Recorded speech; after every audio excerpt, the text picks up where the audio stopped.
Oh God, I feel sick. Hey, hi guys, how's it hanging? How's it going? Oh shoot, awesome, that is great.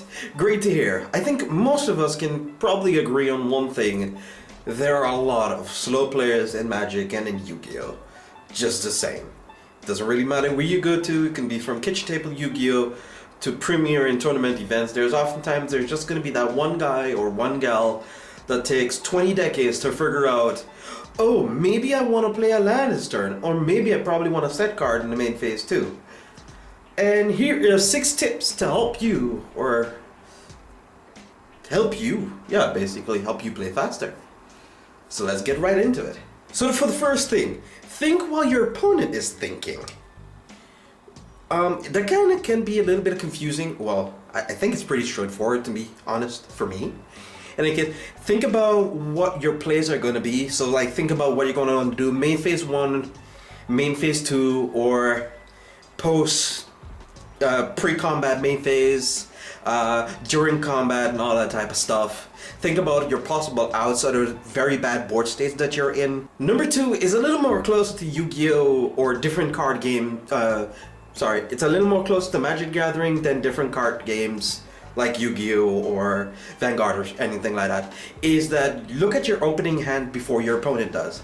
Usually you kind of want to let your opponent look first, so then you have a, you can kind of read his face or read his reaction to his opening hand if you're really good at that. For some people that can do it relatively quickly, okay, you can do that, that's fine. But if you're trying too much to read into your opponent rather than looking at your hand and just not really caring too much about what your opponent can have, just trying to play your play as much as possible, then that's a pretty big thing to consider. And I think with Yu-Gi-Oh! You can kind of switch it up into make sure look at everything that you have currently in your hand or on a board per turn.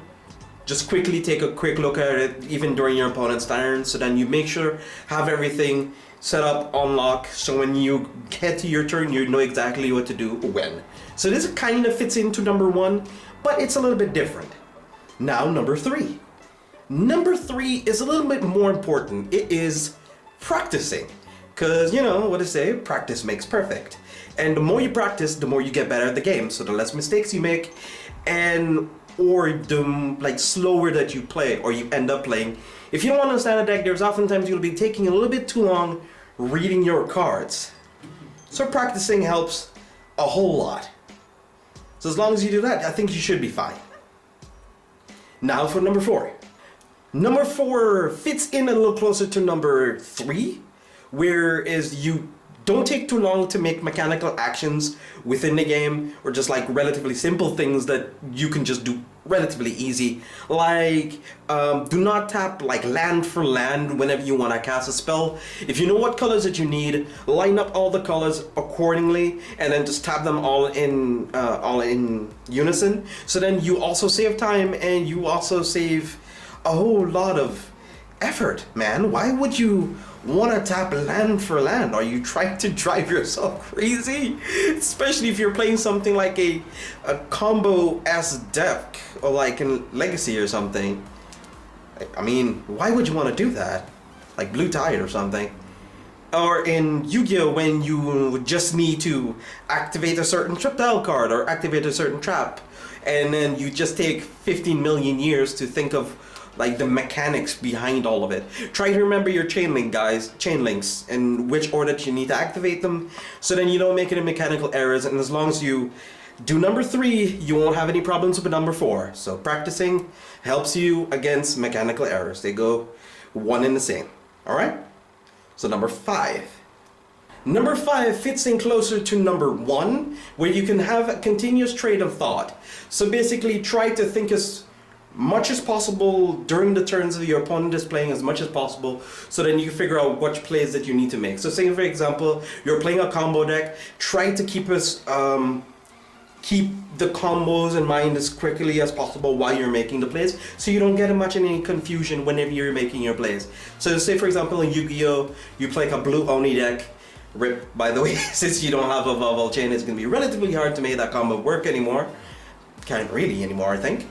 and say for example you're playing Affinity or you're playing Abzan Rally, or not Abzan Rally, the Jeskai Ascendancy combo deck, stuff like that. So make sure you have your numbers and all that type of stuff always in your train of thought if you're playing a pretty hard deck.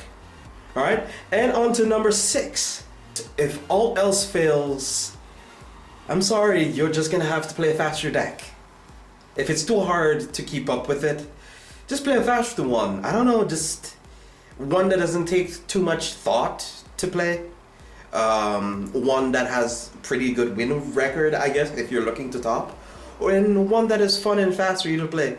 If you still want to play the same type of decks, but if you want to take it to a more competitive level, and you're playing a more slower deck, like a control deck or whatever, that you know that is oftentimes, it is bad to take draws with it. You kind of need to win game 1. It doesn't do you too much if you don't understand the deck mechanically, or if you do not think that you're playing fast enough with the deck. Just play something faster, like Mono Red Aggro, or Talonites, or just those type of decks that just take no time to play. And this article was brought by Paulo Vitor Damo de Rosa. He is a Pro Tour top 8er. So it is a little bit higher than a YCS. So think of it as kind of like a national, no, not even national. Just think of it as just Pro Tour events. There are different, there's a small bit of difference between for Yu-Gi-Oh! And for Magic the Gathering, but it's just a very prestigious thing. He top 8'd a whole lot of them, so he kind of knows what he's talking about. He's been playing Magic for more than 10 years. So it's something that, you know, just take into consideration. Take it with a grain of salt if you don't. I don't know. It seemed to have been pretty relevant for me when I was reading the article. It seemed really straightforward, pretty easy to read for just about anybody of any game genre to kind of understand. Doesn't matter from Magic to Yu-Gi-Oh!, Vanguard, White Swords, Hearthstone, whatever. It's kind of easy. So this has been the Dance Productions. Any questions, any comments, anything of any relevancy, you can leave in the comment section below. You can send me to my Facebook, Twitter, follow me on Twitch whenever I'm streaming. This has been the Dance Production, and I am out. Later.